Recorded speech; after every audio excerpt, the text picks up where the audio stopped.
It's always refreshing to see a game that breaks free of such traditional constraints as cliché-ridden plots, done-to-death genres, and the basics of logical thinking. Ah, a game that makes no sense at all.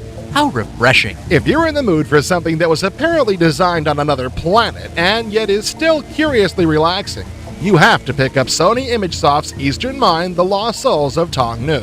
It's Oriental mysticism combined with characters that look like refugees from the Yellow Submarine. The player takes on the role of Rin, just your everyday guy who wakes up one morning and notices that his soul is missing. It's tough getting through the day without a soul. You're cranky, listless. It's a lot like skipping breakfast, but much, much worse. It doesn't take Rin long to realize that if he ever wants to appreciate the music of Aretha Franklin again, he's going to have to take a trip to the soul-eating island of Tong Nu, otherwise known as this big green floating head. Otherwise known as a slightly modified photograph of head designer Osamu Sato.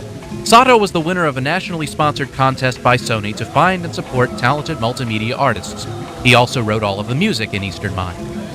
The island of Tong Nu is also a bridge to 4 element-based lands. There's the Land of Dreaming, all based in water. The Land of Desire, all based in metal. The Land of Life, all based in wood. And the Land of Time, all based in fire. If at any time I had happened to run into the Land of Oz, all based in the classic books by L. Frank Baum, I don't think it would have fazed me.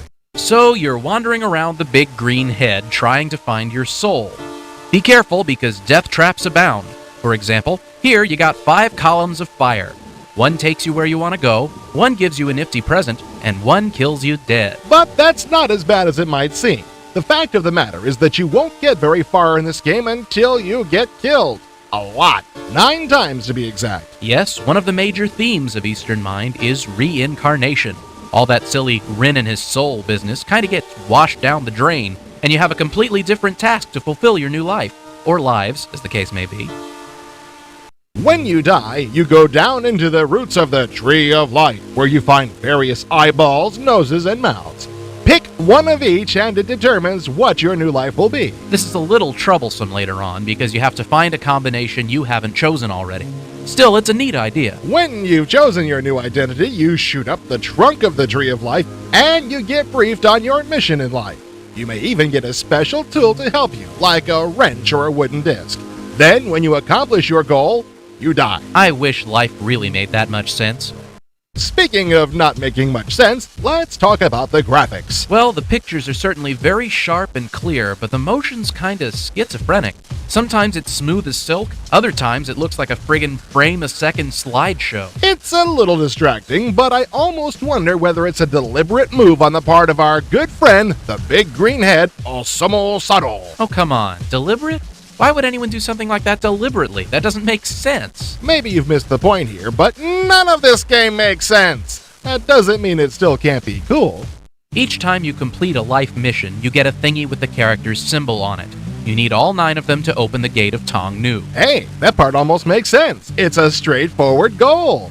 Cool. Along the way, there are lots of items that can help you, especially the Tong Nu illustrated book. It's got maps, character descriptions, and lots of other useful stuff. If you don't actually find this book in the game, you can trade for it at the Phantom Marketplace. Just look for a rock with a big eyeball on it. Then there's all the fun and bizarro people you'll meet along the way. I think using the word people to describe these guys is going a little far. The closest thing to a humanoid in this game is the big green head. Well, anyway, there's the King of Desire, Yin and Yang, the computer guarding twins, hyperactive beanbag boy. That's not his name. Can't prove it by me. There's even a little sex in this game. Yeah, in a thoroughly abstract, apparently pointless kind of way.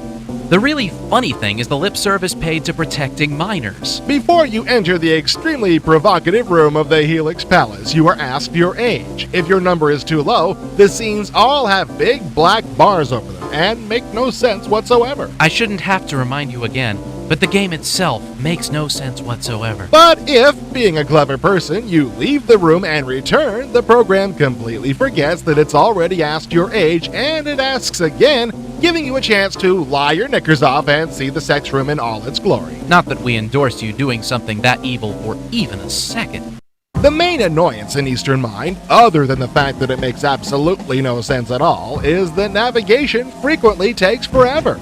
You click and click and click, and something like a spiral staircase can really take forever. But at least it's easy.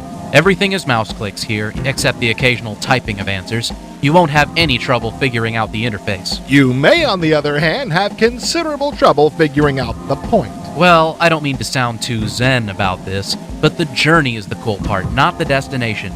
There just aren't any adventure games even remotely like Eastern Mind. Except Myst. Well, that's a stretch. But if you like the exploratory aspects of Myst and have a taste for the psychedelic and bizarre, this will definitely keep you entertained.